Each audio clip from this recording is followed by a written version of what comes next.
আমার সবচেয়ে বড় অপরাধ ছিল আমি দিল্লির আধিপত্যকে না বলেছিলাম স্বাধীন সার্বভৌমত্ব রক্ষায় বাংলাদেশের পক্ষে, দিল্লির আধিপত্যবাদের বিপক্ষে। রোববার বিকেলে নেত্রকোনার ঐতিহাসিক মুক্তারপাড়া মাঠে জেলা বিএনপি আয়োজিত সংবর্ধনা অনুষ্ঠানে সাবেক স্বরাষ্ট্র প্রতিমন্ত্রী লুৎফুজ্জামান বাবর এসব কথা বলেন।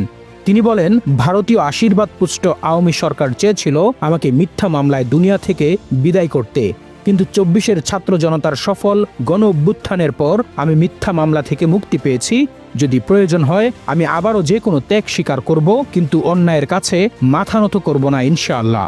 সাবেক স্বরাষ্ট্র প্রতিমন্ত্রী বলেন, আমার উপর শত অত্যাচার হলেও আমি মাথা নত করিনি, আমি আপোষ করিনি। ফাঁসির মঞ্চে দাঁড়িয়েও আমি সত্য কথা বলবো।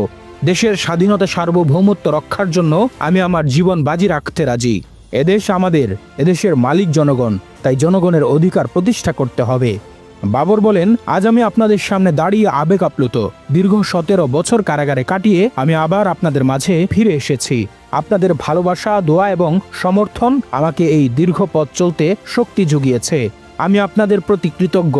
আওয়ামী লীগ সরকার আমার বিরুদ্ধে মিথ্যা মামলা দিয়ে, ফাঁসির দণ্ড দিয়ে, অকথ্য নির্যাতন চালিয়ে আমাকে দমিয়ে দিতে চেয়েছিল, কিন্তু আমি আপোষ করিনি, মাথা নত করিনি। আমি সত্যের পথে ছিলাম, আছি এবং থাকবো ইনশাআল্লাহ। তারা চেয়েছিল আমাকে রাজনীতি থেকে সরিয়ে দিতে, কিন্তু আল্লাহর রহমত ও আপনাদের ভালোবাসা আজ আবার আমাকে আপনাদের সামনে এনে দিয়েছে। তিনি বলেন, আজ বাংলাদেশ এক গভীর সংকটের মুখ থেকে ফিরে এসেছে। দিল্লির দাসত্ব আমাদের উপর চাপিয়ে দেওয়া হয়েছিল, দেশের সম্পদ লুট করে বিদেশিদের হাতে তুলে দেওয়া হয়েছিল, আমাদের সার্বভৌমত্বকে পদদলিত করা হয়েছে, কিন্তু বাংলার জনগণ আধিপত্যবাদ মেনে নেয়নি। আমরা কোনো পরাশক্তির গোলাম নই। আমরা স্বাধীন বাংলাদেশ গড়তে চাই, যেখানে জনগণ হবে সর্বক্ষমতার উৎস, যেখানে জাতীয় স্বার্থই হবে সবার আগে।